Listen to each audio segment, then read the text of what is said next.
ఇప్పుడు సోషల్ మీడియాలో ట్రెండ్ అవుతున్న ఒక విషయం ఏంటంటే చిరంజీవి ఆడపిల్ల గురించి మాట్లాడిన మాటలు.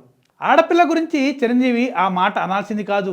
అయితే దీన్ని ఆడపిల్ల వర్సెస్ మగపిల్ల టాపిక్గా మార్చి నెటిజన్స్ రెండు వర్గాలుగా డివైడ్ అయ్యి డిబేట్ పెడుతున్నారండి. నిన్న జరిగిన ఒక సినిమా ఈవెంట్లో మెగాస్టార్ చిరంజీవి తన జీవితంలోని కీలక ఘట్టాల గురించి చేసిన వ్యాఖ్యలు ప్రజల్లో చర్చగా మారాయి.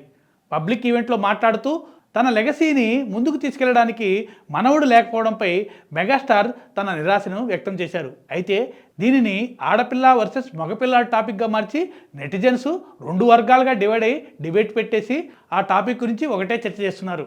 ఇంతకీ మెగాస్టార్ వాళ్ళ దృష్టిలో అంత తప్పుడు మాట ఏమన్నారు, అది అసలు తప్పేనా అని ఆ విషయం గురించి మాట్లాడుకుంటే ఆయన అన్న మాటలు మనం తెలుసుకుందాం. నేను ఇంట్లో ఉన్నప్పుడు అమ్మాయిలు మాత్రమే నా చుట్టూ ఉంటారు. వారిని చూస్తుంటే నేను లేడీస్ హాస్టల్లో ఉన్నట్లు అనిపిస్తుంది. నేను వారికి వార్డెన్నా అని వ్యాఖ్యానించారు. రామ్ చరణ్కి రిక్వెస్ట్ చేశాను, ఒక అబ్బాయిని కనరా అని. అతడు మన వారసత్వాన్ని కొనసాగిస్తాడని చెప్పాను. కానీ చరణ్కి మళ్ళీ మరో కూతురు పుడుతుందేమో అని నేను కొంచెం భయపడుతున్నాను అని చిరంజీవి గారు అన్నారు.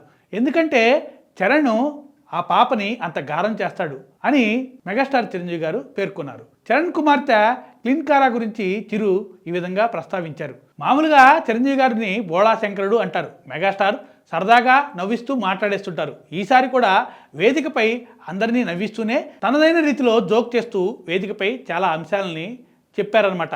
కుటుంబం, రాజకీయం, లెగసీ ఇలా ప్రతి టాపిక్ పైన ఆయన మాట్లాడుతూ చేసిన హాస్యం అందరినీ ఆకట్టుకున్నాయి. కానీ ఆడపిల్ల మగపిల్ల టాపిక్ మాత్రం విమర్శలకు తావిచ్చిందనమాట. సోషల్ మీడియా యుగంలో ఇలాంటివి త్వరగా రచ్చవుతుంటాయి. ప్రతిదీ పెద్ద చర్చగా మారుతుందని ఇప్పుడే నిరూపణ అయిందండి.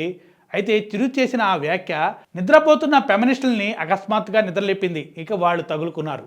నెట్లో ఒక నెటిజన్ ఏమంటున్నాడంటే, ఆడపిల్లలు మాత్రమే ఉండడంలో తప్పేమిటి, ఇంట్లో మగపిల్లవాడు కావాలని కోరుకోవడం స్త్రీదేశాపూరిత మనస్తత్వాన్ని చూపిస్తుందని వ్యాఖ్యానం చేస్తున్నాడు. చిరంజీవిని తప్పుపడుతూ చిరంజీవి అంతటా పెద్ద స్థాయి సెలబ్రిటీ ఇలాంటి వ్యాఖ్యలు చేయాల్సింది కాదని కొందరు అభిప్రాయపడుతున్నారు. అయితే చాలామంది ఆ సమయంలో సరదాగా నవ్వించడానికి ఆ మాటలు అన్నారు. కానీ ఆయనకి స్త్రీల విషయంలో గౌరవం ఎంతమాత్రం తగ్గలేదని మెగాస్టార్ని కొందరు సమర్థిస్తున్నారు.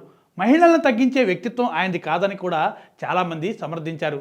చిరు ఎప్పుడు ఆడవారిని గౌరవిస్తూ మాట్లాడతారని, కుటుంబంలో మహిళలకి ఎంతో సముచిత స్థానాన్ని, సమానత్వాన్ని ఇస్తారని, ఇచ్చారని కూడా చాలా మద్దతుగా నిలిచారు.